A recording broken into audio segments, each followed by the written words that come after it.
Assalamu alaikum, Kırgız el mamансыздарбы?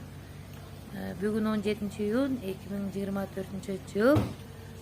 Баткен шаарында бүгүн агырук бышты. Агырукты Россияга, Бишкекке алып жатышат. Баасы 20 сомдон 50 сомго чейин. Мынакей алып сатарларга, дыйкандарга Аллахым берекесин берсин. Баарынан дагы заманыбыз тынч болсун. Аллага шүгүр. Бирок мен бир жерине байкап калдым. 50 сомдон дейт экен, бирок 50 сомдон апаргандан кийин чигири бар экен, бышып кеттир деп 30-35ке түшүрүп салат экен. Ошонусу мага жакпады. Ошондой мурунку саудагерлер менен азыркы саудагерлердин айырмасы асма менен жердей болуп калыптыр.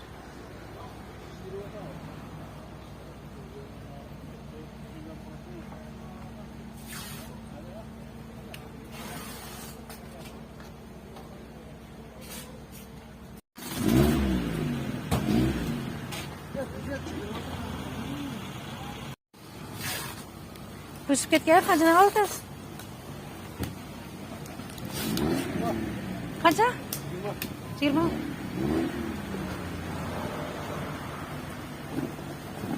Одан кайткандар.